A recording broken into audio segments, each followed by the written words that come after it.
मुख्यमंत्री व्यक्तिगत तथा 5T सचिवों दुई दिनिया जगतसिंहपुर जिला गस्त को नहीं चलचंचल विभिन्न स्थान।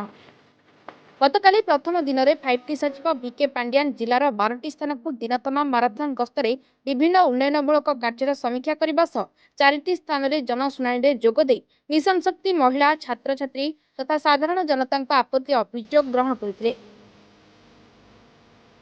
आज द्वितीय दिन में सकाल 8टार जगतसिंहपुर जिला मुख्य चिकित्सालय परिदर्शन कर ओपीडी परीक्षागार समेत एमसीएच बिल्डिंग कार्य अनुधान करते।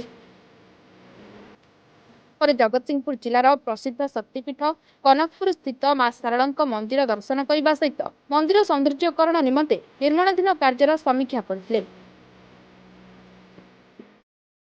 रघुनाथपुर ब्लॉक केरकेरा स्थित प्रसिद्ध विभूति क्षेत्र गोरखनाथ मंदिर दर्शन करने सह जयपुर स्थित बयन ग्राम और महानदी उपर निर्माणाधीन जयपुर कटिकोटा सेतुर कार्य अनुधान करते।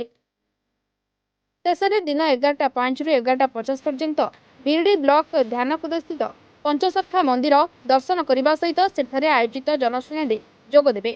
5T सचिव एठारे कार्यक्रम शेष कर भुवनेश्वर फेरीजार कार्यक्रम रही। Jagatsinghpur Dilip Sahu report reporter today.